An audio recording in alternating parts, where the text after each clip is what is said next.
decíamos, sin presupuesto no hay derechos y sin dinero no hay gobierno. Para entrar ya a los específicos del estudio, le cedo la palabra a mi colega Ricardo Corona.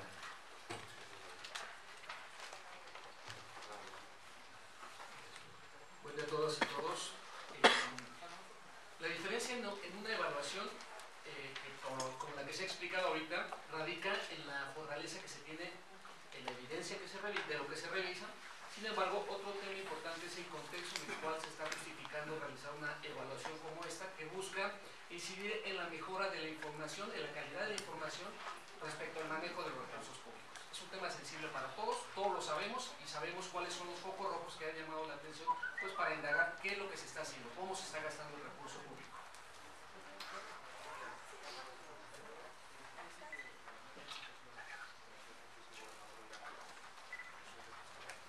Bueno, en esta gráfica lo que vamos a observar simplemente es el crecimiento que ha tenido, ha sido creciente el presupuesto de egresos. Aquí se menciona una inflación acumulada durante el periodo 2010 a agosto de 2014 del 13.73%. Lo relevante de esto es que en 5 años creció 1.5 billones de pesos el presupuesto de egresos, presupuesto federal. Estos datos son extraídos del proyecto de presupuesto que está en proceso, evidentemente.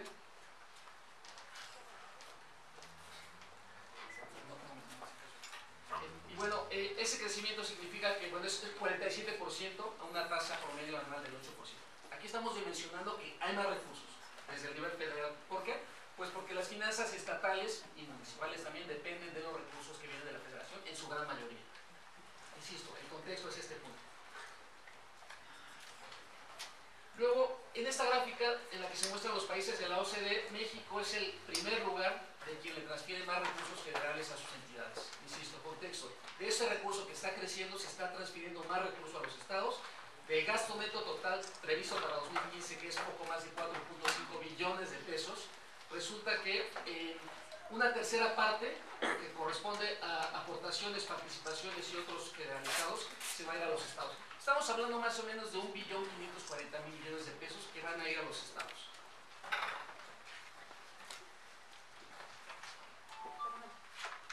Si queremos dimensionar más o menos para qué nos alcanza con ese 1.5 billones de pesos, pues estamos hablando de 2.8 veces el IMSS, más o menos, 5 veces el presupuesto para educación. De ese tamaño estamos hablando del recurso que se transfiere a los estados. Gracias. Y bueno, aquí vemos ya un poquito más a detalle el crecimiento anual que ha tenido el destino de recursos federales para estados y municipios como aportaciones y participaciones. Esto es el recurso que se etiqueta y el recurso que, como todos saben, pasan a las arcas de los estados, las participaciones, y a partir de los cuales incluso son sujetos a fiscalización local. La siguiente, por favor. Bueno, ante este panorama uno dice, hay más recursos, ha crecido el presupuesto de egresos, los estados van a recibir más recursos. La primera hipótesis sería que se están haciendo bien las cosas del gasto público, toda vez que, como lo muestra esta gráfica, el nivel de cumplimiento, el nivel de cumplimiento en general de los criterios de contabilidad gubernamental, que es lo que busca incidir esta evaluación, pues se está incidiendo, ¿no? Mejorar la calidad de las condiciones de esta información. Estos datos se extraen del CONAC, que lleva el registro de cumplimiento del título 5 de la Ley General de Contabilidad Gubernamental, y bueno, pues vemos ahí que en general el nivel de cumplimiento es elevado. Sin embargo, eso nos genera la siguiente pregunta. ¿Hay más recursos? ¿Se está cumpliendo con criterios de contabilidad gubernamental? ¿Son sustentables las finanzas? ¿O qué áreas de oportunidad hay? Este contexto lo que nos muestra temas específicos, deuda pública y salarios. En el primero vemos que, el tema ingresos y egresos, vemos que primero se está gastando más de lo que no se tiene. ¿Por qué? Pues porque los estados y municipios están generando el 9.6% respecto al 45.6% de lo que se está gastando. Insisto, se está gastando más de lo que se está generando. La siguiente, por favor. La siguiente. Bueno, pues si dimensionamos quién está generando este recurso, aquí la gráfica nos muestra igual dentro de los países de la OCDE. Aquí nos incluye el Distrito Federal, pero en general estamos viendo que a nivel federal el 96.4% se está generando estos recursos. La participación a nivel estatal y municipal no le llega ni siquiera al 4%. No hay una actividad de generación de recursos propios a nivel subnacional. La siguiente, por favor. Y esta gráfica nos está desagregando mucho mejor la dependencia que mencionaba en un principio de los recursos generales por parte de las entidades. La parte azul clarita es la que nos está diciendo cómo ha crecido el recurso que se destina a los estados. Hasta arriba podemos ver que los ingresos extraordinarios, como en su caso fueron los petroleros en 2008-2009, pues ya van descendiendo. Vemos también que la disponibilidad inicial, es decir, con cuánto comienza la administración de los estados, pues realmente es mínima, y la generación de ingresos propios se mantiene. No hay actividad, no hay incremento en generar recursos propios. La siguiente, por favor. Aquí vemos que, a diferencia de los estados, el Distrito Federal recauda predial. Insisto, no hay una actividad encaminada a generar recursos propios, y solamente aquí la diferencia la está haciendo el Distrito Federal con la generación de este recurso. Evidentemente con la distinción en tema de predial, pero hay facultades llamadas residuales que se están desaprovechando a nivel subnacional. La siguiente, por favor. Y bueno, esto lo que también nos muestra esta información es que al final el gasto en operación, lo que se mencionaba, si no hay dinero no funciona el gobierno, el gasto en operación se está destinando en promedio el 71% de estos recursos para que funcione el gobierno. La siguiente, por favor.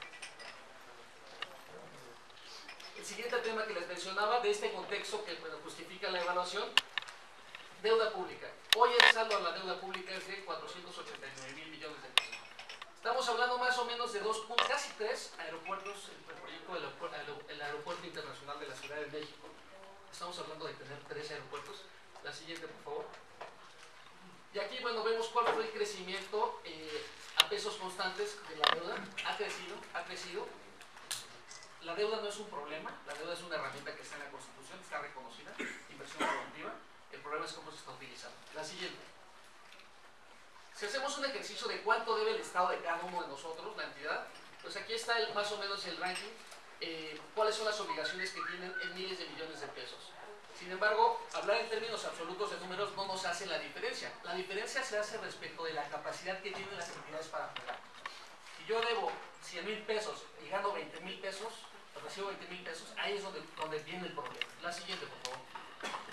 Si hacemos un ejercicio también de cuánto nos tocaría pagar a cada uno de los ciudadanos de estos estados respecto a esta deuda pública, pues ahí está más o menos el promedio, 3,513 pesos. Insisto, aquí la diferencia no la hacen los números absolutos, sino la capacidad que se tiene para hacer la cobertura, hacer esas deudas, esa obligación financiera, además de las condiciones en las que se contratan tasas y todas las condiciones de contratación en las que se maneja ese compromiso financiero subnacional. La siguiente, por favor. Si concentráramos la deuda, digamos aquí la pregunta sería, ¿está la deuda atomizada por igual proporcionalmente en los estados? No. Aquí vemos que el 75% de la deuda pública subnacional está concentrada en 10 entidades nada más. Y las otras 22 restantes tienen la responsabilidad del 25%. Esto lo que nos muestra es que también hay un desaprovechamiento. Puede haber un abuso por un lado, como lo saben en el contexto que se ha desarrollado en los últimos años en las finanzas públicas locales, pero también hay un desaprovechamiento, por ejemplo, como se veía en la gráfica el caso Tlaxcala, que tiene 0%.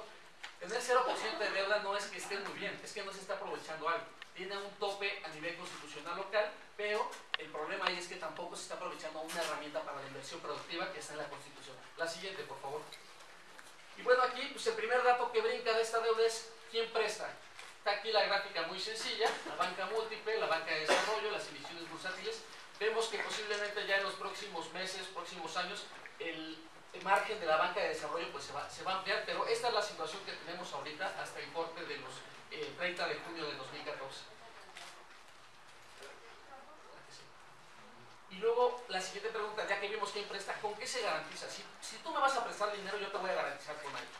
¿Con qué se garantiza? Bueno, pues hablábamos de la dependencia de los recursos federales por parte de las entidades, que en su mayoría pues está incrementando el gasto, vimos que son más o menos 600,000 millones de pesos para participaciones, pero resulta que el 84.3% de esos recursos, de esos casi 600,000 millones, se están destinando a la cobertura de participaciones. Entonces, ese incremento de ingresos de procedencia federal se están destinando en buena parte a la cobertura de esta deuda pública, que dicho sea de paso mencionaba las condiciones de contratación no son del todo claras y en unos casos se está aprovechando y en otros desaprovechando o abusando de ellas. El 14.1 se respalda con las aportaciones, son las puntualidades que mencionan los artículos de la ley de contabilidad, y vemos que los ingresos propios, esa generación mínima que se hace a nivel estatal, es la que respalda. No se tienen recursos propios para afrontar responsablemente desde cada entidad un mayor nivel de deuda pública. La siguiente, por favor. Y finalmente, el tercer tema, el tercer eje, vimos ingreso, hay más recursos, hay más gasto, hay más deuda, y otro tema que nos ha llamado la atención es el de los salarios. Resulta que hemos visto durante el periodo 2006 a 2012 un incremento en recursos que se destinan para el pago de salarios. Lo que no sabemos es cómo se destina. ¿Por qué? Porque, como lo menciona el espíritu de esta evaluación, lo que se busca es generar condiciones de información de calidad. No se tiene una información que nos explique por qué está creciendo este recurso. Solamente lo vemos en términos absolutos en los apartados correspondientes en los presupuestos de egresos, que es nuestra fuente de información. La siguiente. Y bueno, este es el contexto en el que han surgido algunos focos rojos que ustedes bien saben en temas como deuda pública, como salarios, como que no se generan recursos, como que sigue esta dependencia de recursos a nivel federal, en la cual la evaluación busca incidir la generación de información de calidad respecto al manejo de las finanzas públicas a partir de algo muy importante, la ley. La ley que es obligatoria, cuyo término para cumplir criterios de contabilidad general, de contabilidad gubernamental, venció el 31 de diciembre de 2013. Y con esto le cedo la palabra a mi colega Manuel para que nos presente los resultados.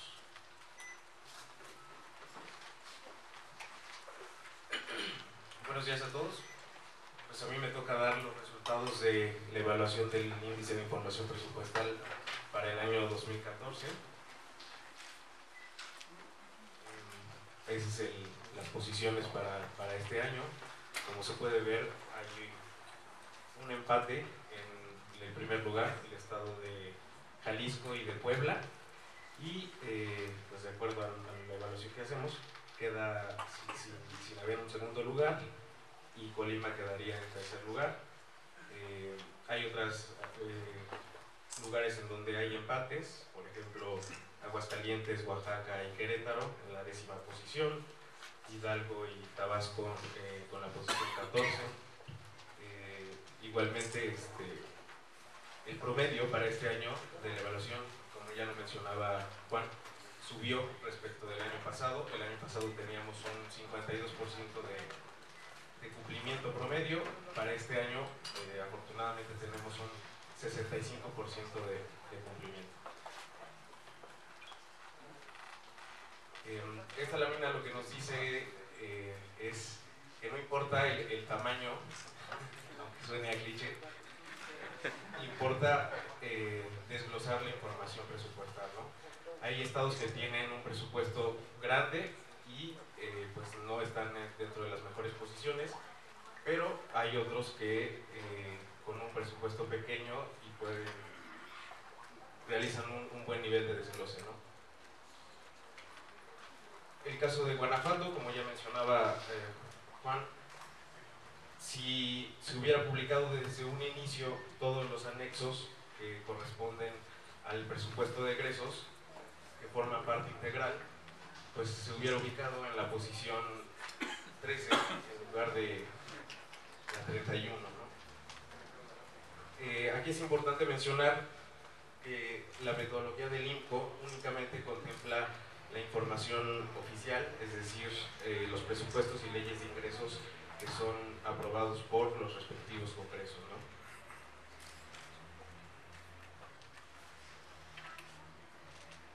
Como ya veíamos, los porcentajes de los primeros lugares es Jalisco con 96%, Puebla igual con 96%, el estado de Colima con un 92%, Sonora con 87% y Tlaxcala con un 86.6%. Los lugares más bajos, Chiapas con un 50%, Quintana Roo con un 49%, Baja California 48% y un empate en Guanajuato y Michoacán con 47%. El índice tiene 10 secciones. las más respondidas, es decir, en las que encontramos un mejor cumplimiento, son en las secciones de acceso inicial, de aspectos generales, los recursos que se otorgan a dependencias y pues reiterando un poco lo que decía ya Ricardo, el contexto de la deuda pública es de los criterios que menos se responden, al igual que el crecimiento del gasto en recursos para salarios, ¿no? En el corte de caja que hacemos de estos 7 años que se lleva haciendo el índice, igualmente se refleja que la gran parte de los estados ha avanzado en este tema. Tenemos que 20 estados están mejor que en 2008, el estado de Sinaloa, que prácticamente se mantuvo sin cambios, y el resto de los estados pues que se han rezagado, ¿no? Es decir, la brecha se ha hecho más grande entre los que se han puesto las pilas para cumplir con las mejores prácticas y los que prácticamente siguen elaborando esos documentos de la misma manera. Los cambios de posiciones respecto del año pasado, el estado de Coahuila hizo un importante esfuerzo en la elaboración de sus leyes de ingresos y su presupuesto de egreso, subió 24 posiciones, el estado de Tabasco subió 18, el estado de Sonora también subió 15 posiciones, Morelos con 11, Tlaxcala con 10, Hidalgo y Querétaro con 8 posiciones, el estado de Jalisco y Tamaulipas 2 posiciones, y Baja California, Puebla y Yucatán subieron 1 posición. Por otro lado, también están los que cayeron, es decir, pues no hicieron ninguna mejora, ¿no? El estado de Durango tuvo la caída más fuerte con 15 posiciones, Zacatecas con 12, Chihuahua y Quintana Roo con 9 posiciones abajo, Guanajuato cayó con 6 posiciones, el estado de México y Nayarit, Oaxaca con 5 posiciones, Nuevo León con 4, Aguascalientes, Campeche, Chiapas y el Distrito Federal y Michoacán con 3 posiciones, Colima y Sinaloa con 2 y por último San Luis Potosí solamente disminuyó 1 posición. Como ya mencionaba, de las 10 secciones en las que se compone el índice, los criterios que más se responden tienen que ver con el acceso inicial, es decir, si cualquier persona puede tener acceso a la ley de ingresos y al presupuesto de egresos a través de cualquier vía, es decir, el periódico oficial de la entidad, la Gaceta Oficial o el portal electrónico del gobierno, etc.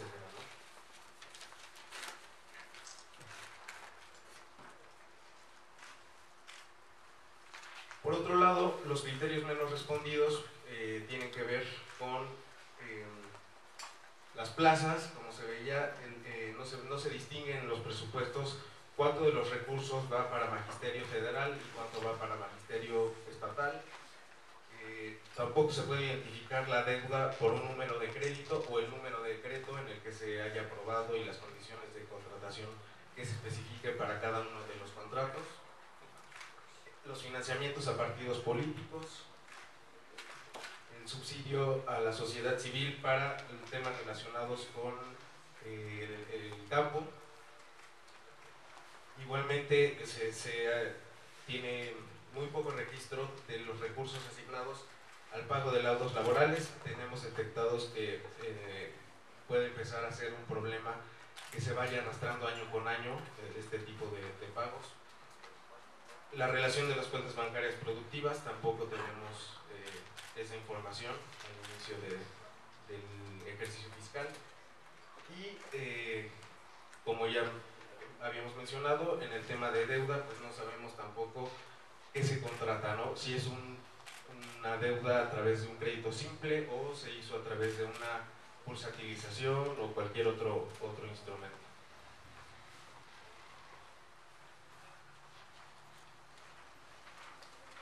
También es necesario mencionar que la colaboración que IMCO tiene con los estados es pro bono, es decir, no se cobra por ninguno de las asesorías o de las consultas que hacemos.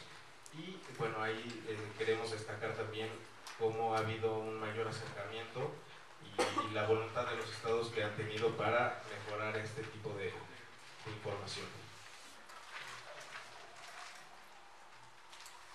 Las buenas prácticas que encontramos en los presupuestos y leyes de ingreso. En el caso de Tabasco, se publican todos los anexos, es decir, sale el decreto con el presupuesto y además se publican todos los anexos como parte integrante del documento. En el caso de Coahuila hay un buen desglose de los recursos que se asignan para sociedad civil. Igualmente en el caso de Coahuila presenta un buen desglose en los recursos que vienen de origen federal y los recursos que se generan por el propio estado, así como cualquier otro convenio que se tuviera con la federación, ¿no? En el caso de Puebla presenta un buen desglose en su tabulador, es decir, podemos conocer si el personal es de base, de honorarios o es de confianza, las prestaciones adicionales, el sueldo bruto, el sueldo anual, etc. En el caso del Estado de México, su ley de ingresos también hace explícito el monto para el límite para el endeudamiento, es decir, en este caso menciona que son 3.400 millones lo único que puede contratar para el deuda, ¿no? En el caso de Guerrero también hay un buen desglose de los recursos, es decir, si proceden de fondos federales o de fondos estatales. En el caso de Jalisco podemos conocer cuál es el gasto de operación, es decir, con qué va funcionando cada una de las oficinas, y el gasto de inversión, es decir, los recursos que deben de ser inversión productiva, ¿no? Para el caso de Nuevo León también tienen una buena práctica en el tema de asociaciones público-privadas, es decir, se menciona cuáles son los requisitos para poder hacer válido este tipo de instrumentos que permiten hacer una combinación de recursos públicos y privados para la prestación principalmente de servicios, ¿no? En el caso de Veracruz se hace explícito los recursos que se otorgan a cada uno de los partidos políticos y además hay un desglose de cuántos de esos recursos van para las actividades ordinarias de los partidos políticos y cuánto se va a otro tipo de actividades que realizan las asociaciones políticas. En el caso de Veracruz presenta una clasificación programática, es decir, se señalan todos los programas que tiene la entidad y el monto que se le va a destinar a cada uno de los programas. Para el caso de San Luis Potosí también se puede saber cómo va a funcionar cada uno de las oficinas, las secretarías y de dónde se está financiando, es decir, si viene con recursos etiquetados o son de asignación libre. En el caso de Sonora también se puede distinguir, además de la etiqueta que ya tiene de por sí el ramo 33, se puede conocer específicamente a qué programa y a qué eje de su plan estatal de desarrollo se van a asignar los recursos. En el caso de Yucatán, presenta ahí cuántas plazas de magisterio hay estatales y cuánto es el magisterio federalizado para el Estado. En el caso de Zacatecas, aquí paradójicamente es una buena práctica. Por una parte, el Estado reconoce que la situación económica no es favorable y les está diciendo a sus empleados pues que se conformen con un 3% de incremento salarial, porque si se salen del gobierno no van a encontrar trabajo afuera, ¿no? Pero dentro de la buena práctica reconoce la condonación de ISR que otorga la Secretaría de Hacienda y pues que para este año va a disminuir de un 60 a un 30%. La buena práctica sí es reconocer esa condonación, no la condonación. Sí. Por otra parte, las malas prácticas que hemos encontrado. California su presupuesto pues tiene 316 páginas de esa misma estructura y además no funciona el buscador porque es un escáner, ¿no? Igualmente para el caso de Baja California tampoco está disponible la versión electrónica del periódico oficial. No es el único estado, también el estado de Campeche, de Sonora, de Hidalgo y de Puebla se tiene dificultad para tener acceso al contenido del periódico oficial vía electrónica. En el caso de Baja California, igualmente hay una mala integración de su ley de ingresos, es decir, no se cumplen con los criterios de contabilidad gubernamental. El presupuesto de Durango es ilegible. En el caso de Nayarit, pues inventaron ya un poder, es decir, hay poder legislativo, un poder ejecutivo, un poder judicial, los órganos autónomos, los municipios y también el nuevo poder de gasto federalizado, es decir, pues no sabemos quién ejerce ese gasto, ¿no? En el caso de Morelos encontramos que hay transferencias, hay subsidios, que falta claridad. Se tienen presupuestados 1.761.000 para el pago de una marcha, no sé qué marcha sea.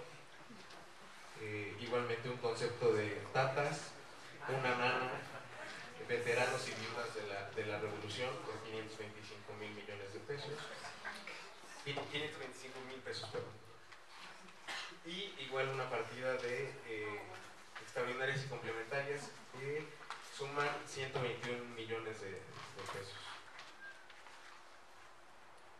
Igualmente en el caso de Morelos no se cumple con la estructura armonizada en su ley de ingresos.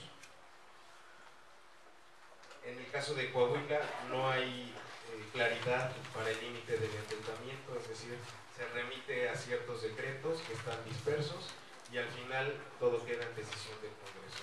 Eso no es un verdadero límite de endeudamiento.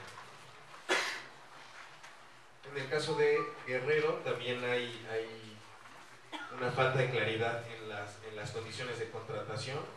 Para todos los contratos de deuda se tiene una tasa del 6% y hay que calcular la sobretasa. En el caso de Oaxaca hay tabuladores poco claros, es decir, tenemos lo único que nos señala ahí son las claves, no sabemos si son de base, si son de confianza o los puestos específicos que hay para cada una de esas categorías. En el caso de Tabasco, en la versión electrónica los anexos son ilegibles. Bueno, en esta parte también les mostramos las herramientas que forman parte del índice de información presupuestal y que están a disposición de los estados con los que colaboramos, ¿no? Para este año se elaboraron las fichas de los criterios. Como ya mencionaba Juan, este índice tiene 10 secciones con 100 criterios. Para cada uno está su ficha descriptiva que contiene el número de criterio, la descripción de a qué es a lo que se refiere, qué es lo que pretendemos que se desglose, un ejemplo de las buenas prácticas y el fundamento, es decir, esto puede ser fundamentado en la ley de contabilidad gubernamental o en las buenas prácticas que hemos encontrado en los propios documentos de los estados.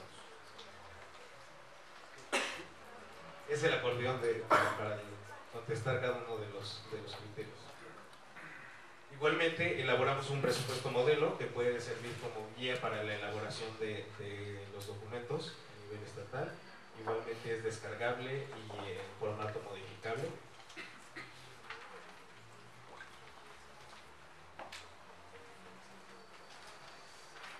Todo eso está disponible en el portal de finanzas públicas, que además tiene información, como ya decía, de las fichas. Tiene un comparador, ahí permite comparar cifras básicas de ingresos y de egresos de las entidades federativas. Igualmente se tiene una biblioteca legislativa de todos los documentos documentos que nosotros recopilamos y analizamos, y también se pueden encontrar los resultados históricos desde 2008 hasta el 2014. Y por último, igualmente damos algunos lineamientos y asesoría sobre la elaboración del presupuesto ciudadano, que no es más que aterrizar este tipo de documentos muy técnicos para que cualquier persona pueda saber en qué se van a gastar los recursos públicos. Ya para cerrar, les damos las propuestas específicas derivadas de este estudio. Que el Consejo Nacional de Armonización Contable exige el cumplimiento de la armonización para todos los estados sin prórrogas.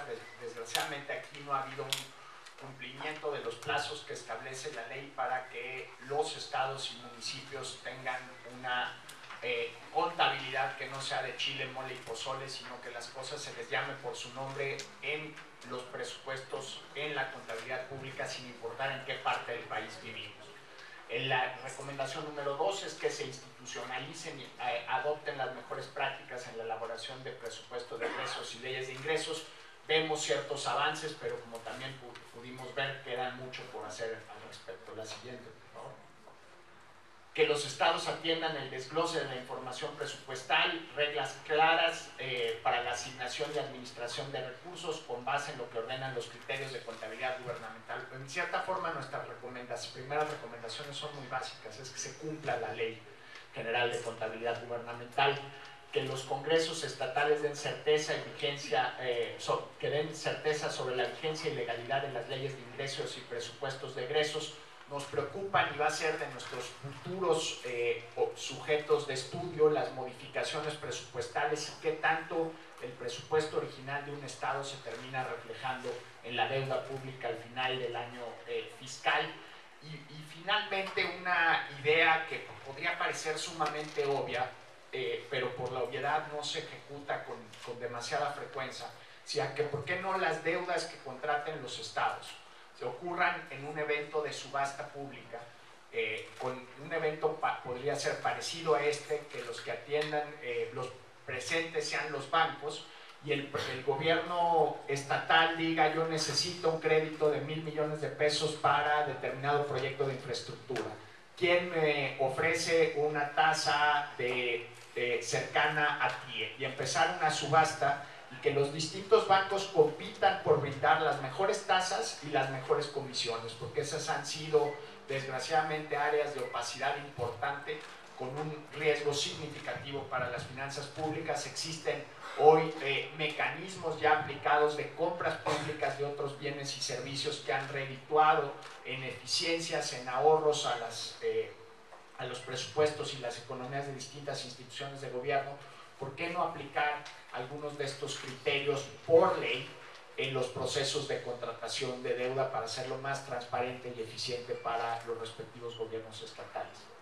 La siguiente, las conclusiones, se ha avanzado, pero persisten malas prácticas y opacidad a pesar de las diversas prórrogas otorgadas a los estados para el cumplimiento de la Ley General de Contabilidad Gubernamental. El cumplimiento sigue siendo parcial. La brecha entre los estados que han implementado las mejores prácticas de contabilidad gubernamental y transparencia se ha hecho más grande en los estados con respecto a los que no han realizado cambios, y a pesar de las situaciones graves de endeudamiento de varios estados, a la fecha son pocas las entidades que han institucionalizado los topes al endeudamiento. El problema no es la deuda, sino cómo se contrata y para qué se usa el dinero. Pues esto sería... Nos queda todavía una lámina más. En la gran mayoría de los estados las contrataciones de deuda pública siguen sin conocerse. Es preocupante que datos como la tasa de interés o las comisiones que se paguen por un crédito se puedan considerar confidenciales en algunas entidades del país. Persiste la discrecionalidad en el otorgamiento de subsidios y ayudas sociales. Los subsidios son una parte fundamental del gobierno, pero ¿con qué temporalidad se otorgan? ¿Con qué objetivo? ¿Con qué política pública se busca? ¿Qué derechos se busca fortalecer con la aportación de determinados subsidios? No queda muy claro en las estrategias de gasto de algunos gobiernos. y a pesar de que se maneja el discurso de austeridad y de no incremento de plazas públicas, el gasto en servicios personales sigue creciendo sin el acompañamiento suficiente de información que nos permita entender qué está pasando en los estados que tienen comportamientos anormales en su gasto de plazas, de nómina y gasto corriente. Ahora vamos a, bueno, quiero antes de cerrar hacerle un reconocimiento a Manuel Guadarrama y a Ricardo Corona, que ellos son los líderes del área de presupuestos del INCO y han hecho un muy buen esfuerzo durante los últimos meses para que hoy estemos aquí. Muchísimas gracias.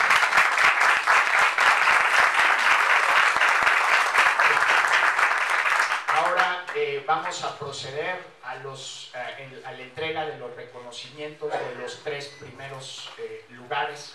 El día de hoy el primer reconocimiento va para el estado de Jalisco, en orden alfabético, en primer lugar.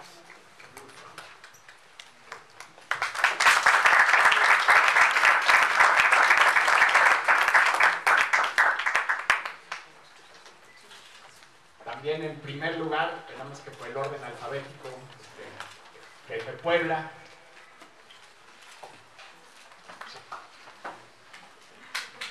Muchas felicidades.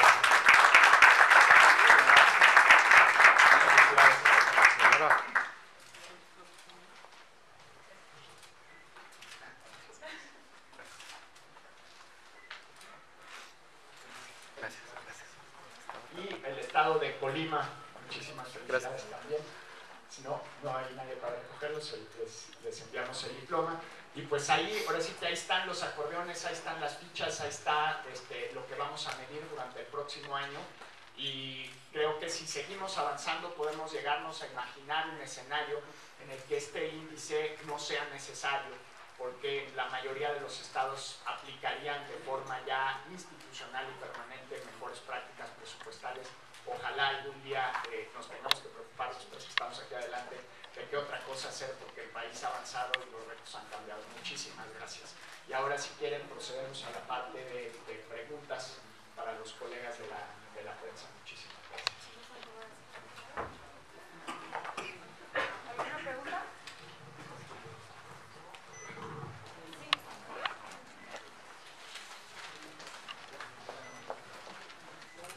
Buenos días.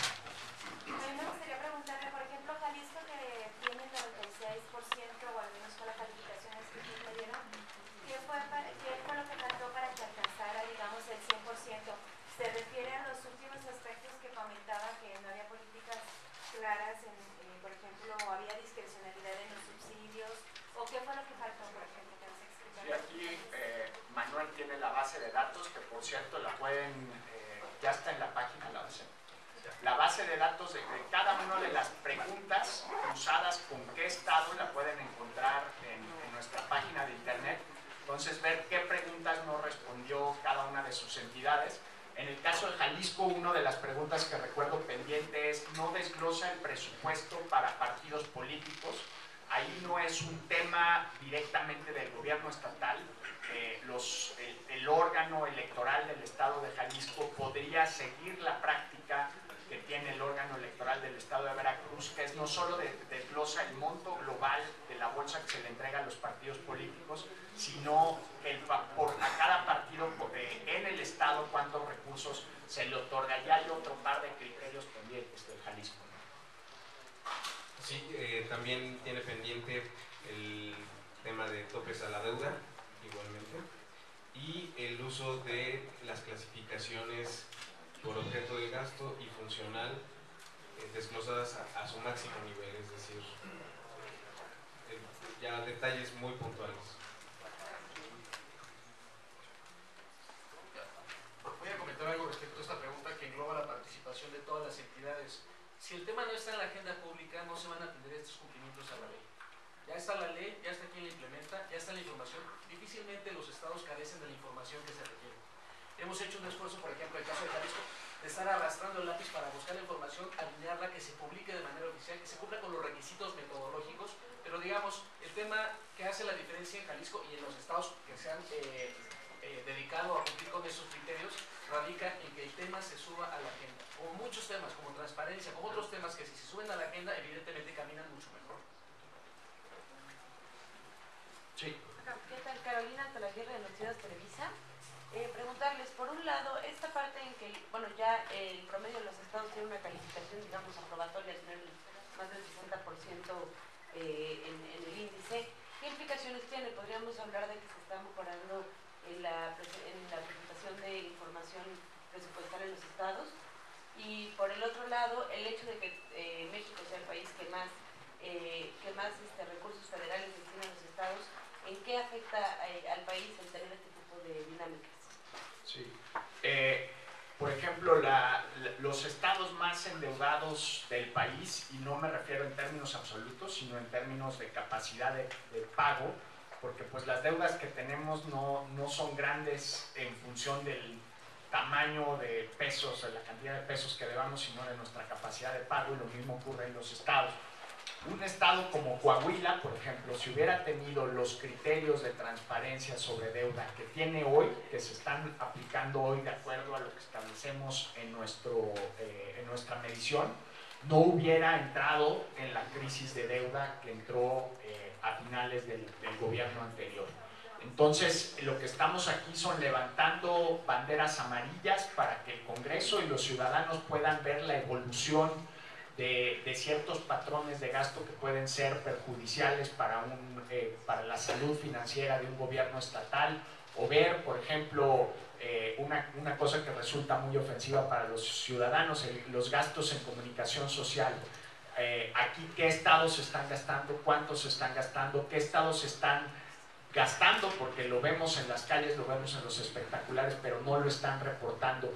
Nos permite información clara, tener conversaciones mucho más detalladas sobre política pública. ¿Cuánto está invirtiendo un estado en garantizar el acceso a hospitales? Por ejemplo, hemos visto durante el último año casos sumamente dramáticos de mujeres mexicanas que han tenido que dar a luz o en una banqueta o en la sala de espera de un hospital porque no hay suficientes cuartos. Lo que aquí lo que nos narran esas historias es una insuficiente infraestructura de salud para atender un tema de salud básico como es el nacimiento de una bebé o un bebé.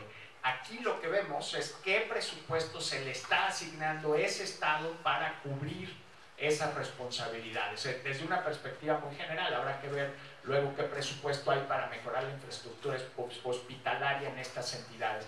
Pero muchas de las historias que ustedes, que en su trabajo cotidiano en la prensa, en los medios de comunicación reportan, esas historias siempre tienen un contexto de presupuesto, siempre tienen un contexto de escasez que pues es relevante. Y la segunda parte de la pregunta era ¿en qué afecta el hecho de que México sea el país, o vamos, ¿qué implica, no, que México sea el país que pues lo que implica ahí creo que se rompe la cadena de rendición de cuentas, en el sentido de que si eres la autoridad responsable de recaudar los recursos, los gastas con un poquito más de sobriedad, diría yo, de mesura.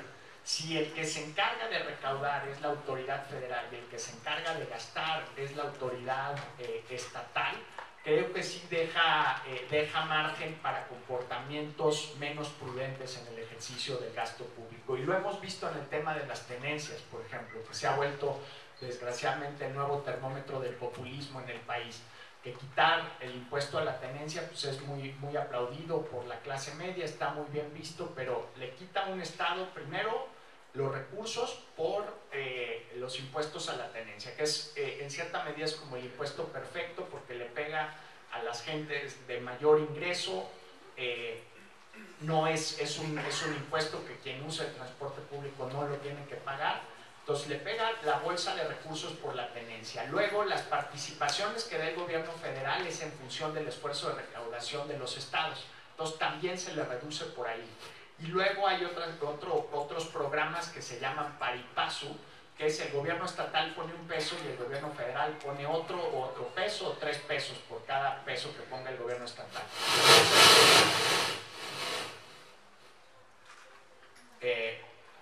Alguien que sí le gusta que quiten la tenencia está manejando. Entonces estás perdiendo ingreso de un gobierno estatal al quitar el impuesto a la tenencia. ¿Y qué pasa? Pues que necesitas mayor dependencia en la recaudación. Entonces, si queremos fortalecer las finanzas públicas nacionales sin fomentar la economía informal, sin afectar la productividad, creo que habría muchas áreas de oportunidad de nuevos.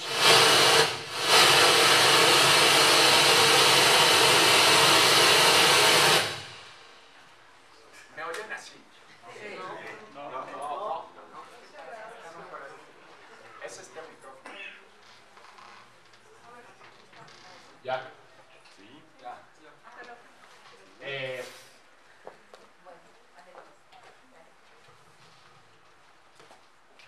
Entonces, sí tiene implicaciones en que los gobiernos gastan sin el esfuerzo de recaudar y muchas veces utilizan impuestos que no son conducentes con la competitividad, con el fomento de la economía formal, y le cargan la responsabilidad de la recaudación estrictamente en el ámbito federal. Replanteando la primera pregunta, ¿cómo califican ustedes el hecho de que el promedio de los estados haya tenido más del 60% en el índice? Bueno, lo podemos ver como el vaso medio lleno o el vaso medio vacío. El vaso medio vacío es que queda todavía 35% por avanzar. El vaso medio lleno, yo la verdad no puedo dejar de sentir que de tener cierto nivel de satisfacción personal como ciudadano y profesional como miembro del equipo de INCO, porque es la primera vez que hacemos esta medición y los estados suben en su promedio. En general nos encontrábamos que hacíamos las mediciones y los estados bajaban. Entonces decíamos, bueno, ¿cuál es la naturaleza de nuestro trabajo si no logramos generar los incentivos para que vayan avanzando? Entonces, creo que falta mucho por avanzar, pero si volteamos a ver cómo se hacían los presupuestos estatales en nuestro país hace 5, hace 8 años, realmente creo que hay razones para el optimismo, no hay razones para la complacencia. Bueno, a mí me gustaría que me dijeras, a los 7 años, a los 7 años de haber, bueno, que ya llevamos 7 años haciendo este índice, ¿qué estado ha sido estable en su información o ha habido muchas variaciones? ¿O quién es el que más liderea este índice? Y también se hablaba del foco rojo de las deudas. ¿En cuánto se están incrementando y cuánto podemos soportar en la deuda de los estados?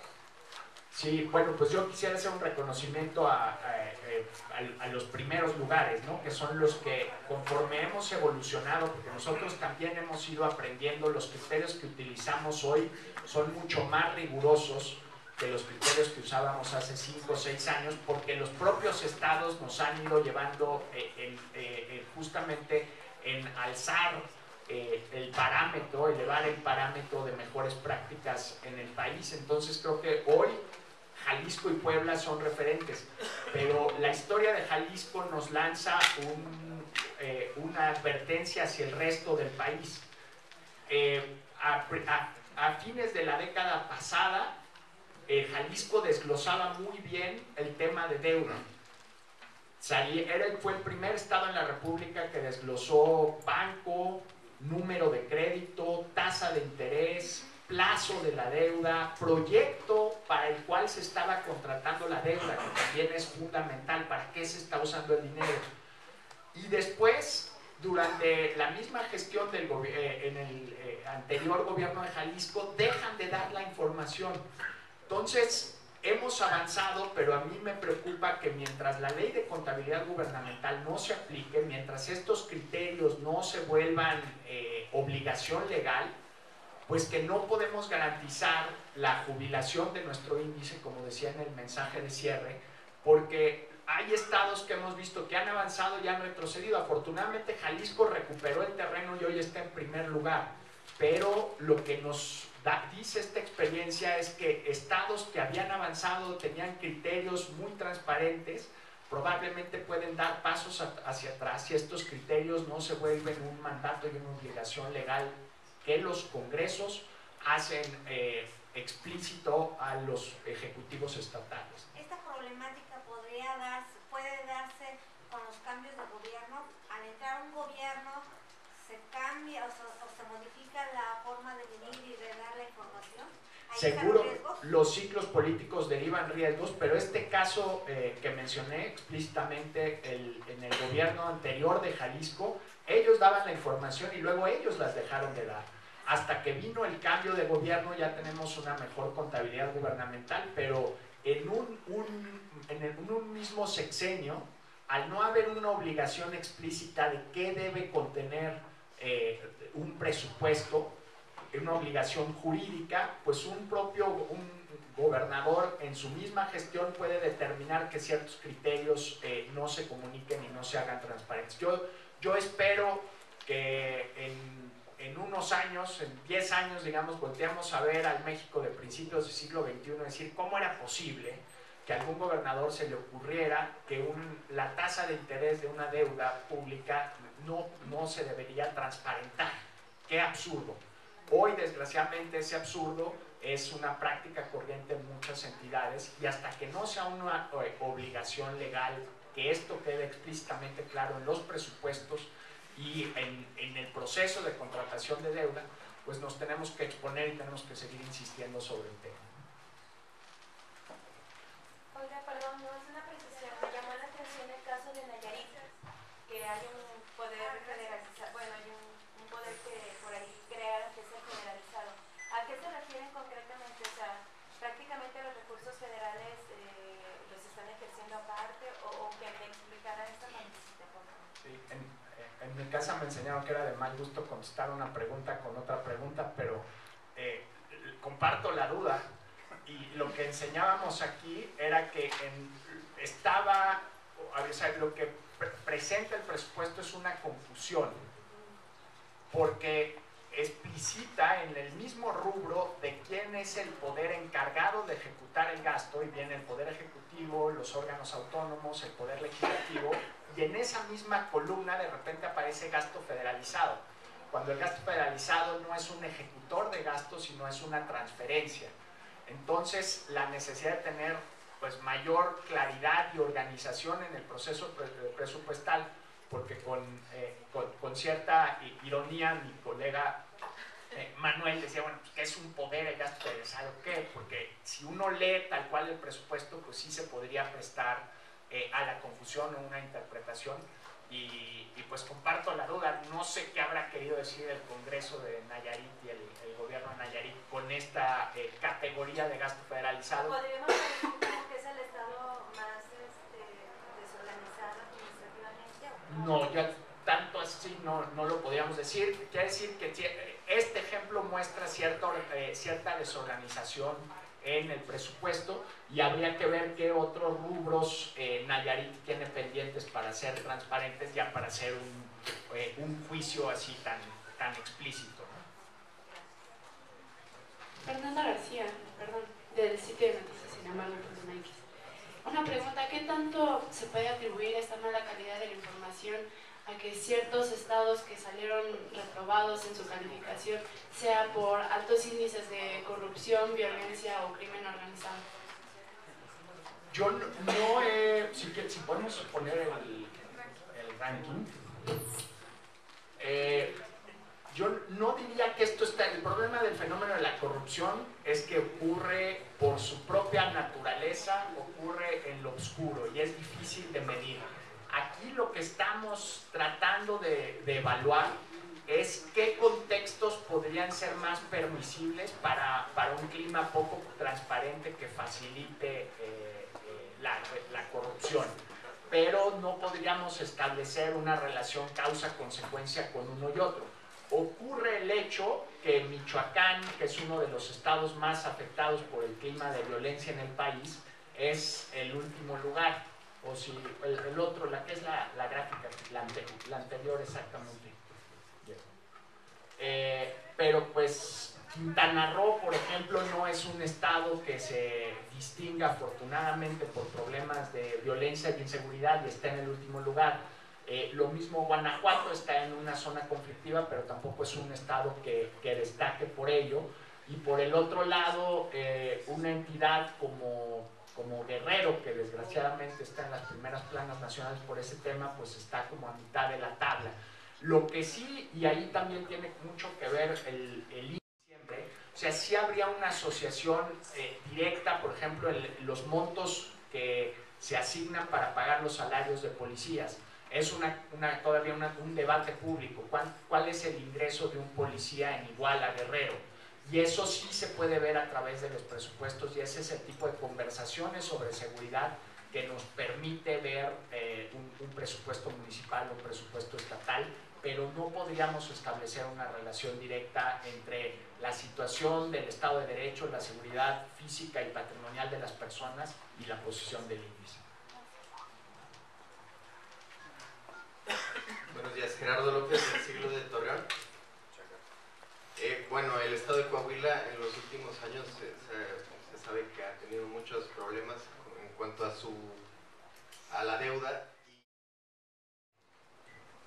Sí, para el año pasado el estado de Coahuila en el apartado de deuda pública, pues básicamente no respondía a las condiciones de contratación de los créditos, es decir, no se tenía desglosado el saldo de la deuda, los topes obviamente de contratación, igualmente tampoco se sabía cuánto se pagaba de intereses y cuánto se iba al pago de capital, a través de qué instrumentos se contrataba,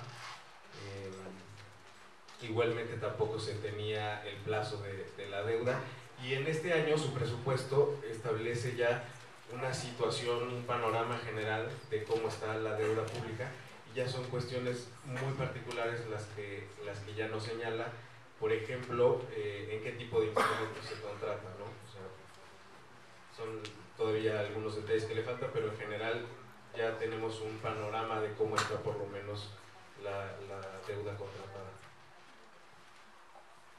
Nunca antes el presupuesto, nunca antes en la historia del Estado el presupuesto nos había dado tanto detalle sobre la manera en que se contrata la deuda, y ese es solo uno de los rubros en los que subió, porque pues sí fue el Estado que tuvo un cambio más drástico de la medición del año anterior al otro.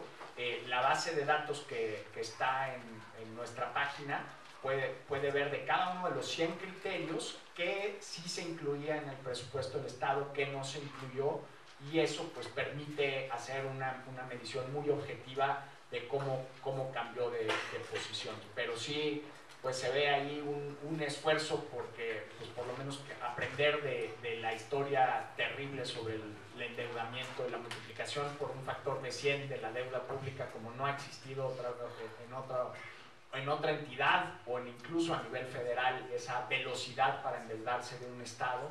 Hoy el Congreso y los ciudadanos de Coahuila tienen mucho mayor información de lo que existía hace un par de años. Juan Luis García, de la revista del Contribuyente Integral. Ustedes dicen en su informe que solamente el 2.5% es recaudado por las entidades federativas en materia de impuestos. ¿Cómo vino la reforma fiscal, digamos, a beneficiar o no en este sentido? ¿Y cuál sería la propuesta para cerrar esta brecha? Bueno, habría varias áreas de propuesta. Los estados cobran el peor impuesto de todos, que es el impuesto a la nómina. Es un impuesto que pagamos todos los trabajadores formales del país. El impuesto a la nómina es un impuesto al empleo formal. Desgraciadamente algunos estados están quitando el impuesto a la tenencia, que genera muchos aplausos, y tapando el agujero con impuesto a la nómina.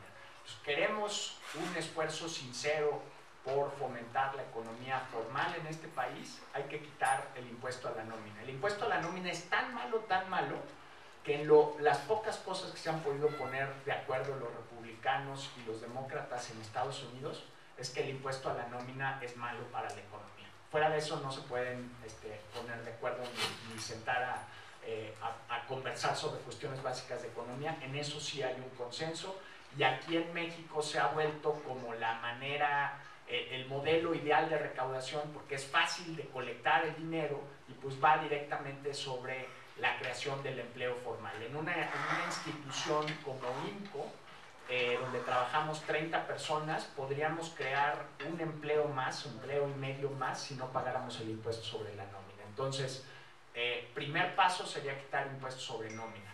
Después, que el impuesto a la tenencia, ya hablamos las 3 bolsas que pierde un Estado al quitar el impuesto a la tenencia, el propio impuesto a la tenencia, las participaciones y la inversión compartida. Entonces, reconsiderar algún tipo de impuesto a la tenencia. Y otro problema, que no es de los estados, sino de la Constitución, es que hay muchos impuestos a nivel federal que la Constitución establece que son impuestos que solo puede determinar el Congreso Federal. A nosotros nos gustaría darles más potestades a los congresos estatales de impuestos locales. ¿Qué sería, por ejemplo, de la economía formal en el país? Es un tema muy controversial seguramente, pero de poner un impuesto a la gasolina, menos impuestos al trabajo, menos impuestos a la generación de empleos y más impuestos a los combustibles fósiles. En cuanto a políticas ambientales, políticas de recaudación, políticas de aumento a la formalidad, porque los combustibles fósiles lo usan la economía informal y la economía formal.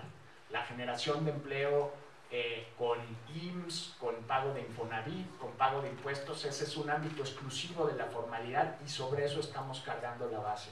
Entonces nos gustaría ver más impuestos a los combustibles fósiles, menos impuestos al trabajo y a la generación de riqueza, cuestionar el centralismo fiscal de nuestra propia Constitución y cuestionar también mucho este ejercicio populista que desgraciadamente se ha vuelto epidémico en muchas regiones del país, de quitar el impuesto a la tenencia.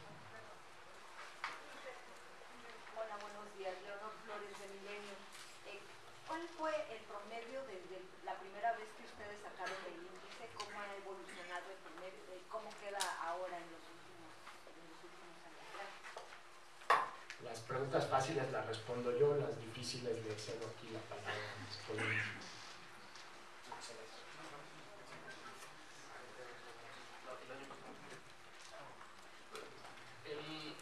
Hay que considerar el nivel de cumplimiento. El año pasado fue 52%, ahorita fue 62%, ha ido incrementando. También hay que considerar que ha incrementado el número de criterios que se evalúan, toda vez que del año 1, 2008 a la fecha, los estados han generado mejores condiciones de información, lo que nos ha permitido incorporar más criterios, es agregar, digamos, más criterios. Por ejemplo, en el año 1, en 2008, se preguntaba, la mesa de trabajo fue, pues vamos a poner deuda pública, a ver qué hay, porque nadie tenía deuda pública. Ahorita ya estamos hablando de condiciones de contratación de deuda pública, lo cual implicó avanzar en 10 criterios. Entonces, insisto, ha incrementado el porcentaje, pero también hay que considerar que empezamos en el año 1 con 31 criterios y ahorita son 100 criterios. Es difícil la comparación porque la prueba se ha vuelto más rigurosa. Con respecto al año pasado, sí hay una condición positiva porque se aprobó y aún se aprobó en condiciones de un examen mucho más riguroso en función de cómo ha avanzado el país en sus términos de rendición de cuentas y transparencia presupuestaria. Pues creo que no hay más preguntas. Muchísimas gracias por su atención y estamos aquí para servirles. Muy amables. Muy buen día.